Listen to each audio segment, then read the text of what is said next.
గోదావరి పరివాహక ప్రాంతంలో అంతర పంటలకు అపార నష్టం జరిగింది. యలమంచిలి మండలంలోని అబ్బిరాజుపాలెం, కనకాయలంక, పెదలంక, దొడ్డిపట్ల గ్రామాల్లో అరటి, తమలపాకు తోటలు నేలమట్టమైనట్టు రైతులు తెలిపారు. భారీ పెట్టుబడులు పెట్టి పంట కోతకు సిద్ధంగా ఉన్న సమయంలో తుఫాను కారణంగా పెద్ద నష్టం వాటిల్లిందని వారు ఆవేదన వ్యక్తం చేస్తున్నారు. కార్తీక మాసంలో అరటి, తమలపాకులకు మంచి గిరాకీ ఉండే సమయంలో తుఫాను విధ్వంసం రావడంతో రైతులు తీవ్ర నిరాశకు గురవుతున్నారు.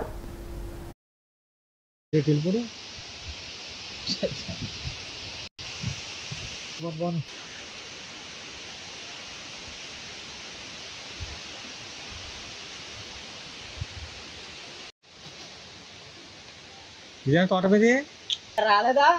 అక్కడ తీసుకుందానండి. అలా వెళ్ళి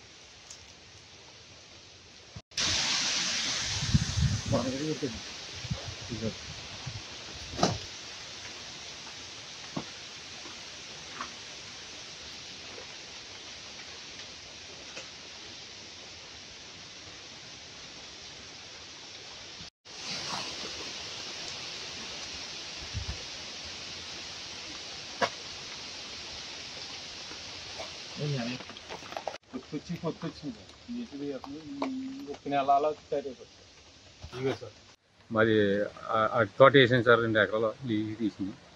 రాత్రి తుఫానుకి మొత్తం ఒక పూలిపోయింది సార్. చేతికి వచ్చిన పంట ఇంకా 10 రోజులకి 20 రోజులకి వస్తుంది అనుకున్నాం సార్. 20 రోజులకి అది మొత్తం ఇప్పుడైపోయింది సార్. తోట మొత్తం నేల మసి అయిపోయింది సార్. ఇంకా చేతికి 1 రూపాయి రాకుండా, ఏమి రాకుండా, దిక్కు ముక్కు లేకుండా అయిపోయింది సార్. ఏదైనా ప్రభుత్వం వచ్చి ఆదుకోవాలి సార్. ఆదుకోవాలండి. ఆదుకోకపోతే మేము చేసేది ఏం లేదు సార్. ఇంకా సార్ 2 ఎకరాలకు 1,50,000 ఇచ్చాను సార్. 2 ఎకరాలకు 1,50,000 ఇచ్చాను సార్. చేతికి వచ్చింది సార్. ఇంకా 10 రోజులు 20 రోజులు నరికేస్తాను సార్. తోటని టైర్ అయిపోతుంది సార్. చూశారు కదా, మీరే చూశారు కదా.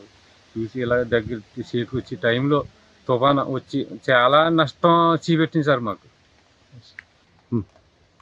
కూటమి ప్రభుత్వం వచ్చి ఆదుకోవాలి సార్. మమ్మల్ని ప్రభుత్వం వచ్చి ఆదుకోవాలి సార్. ఆదుకోకపోతే మేము చేసేది ఏం లేదు సార్.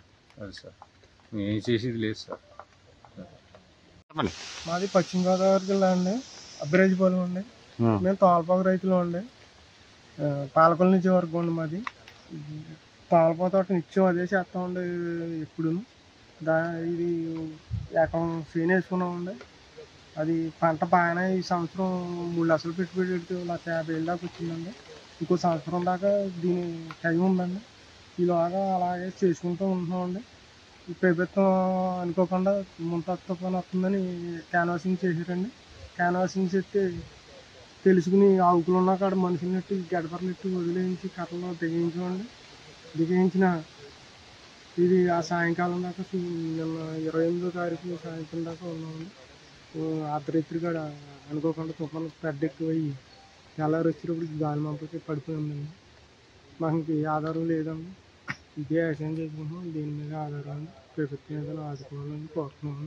కూటమి ప్రభుత్వం ఇదే విధానం అని మాకు ఇంతకుముందు సీజన్ అయితే మేము జూన్ అండి, దాంట్లో ఎక్స్పోర్ట్ వెళ్ళిపోయిందండి. ఇప్పుడు వెళ్దండి. పాలకొల్లు మాకు దగ్గరలో ఉన్న పాలకొల్లు, భీమవరం, నరసాపురం పట్టుకెళ్ళి ఆకులు కూర్చుని అమ్ముకుని మాకు జీవనాధారం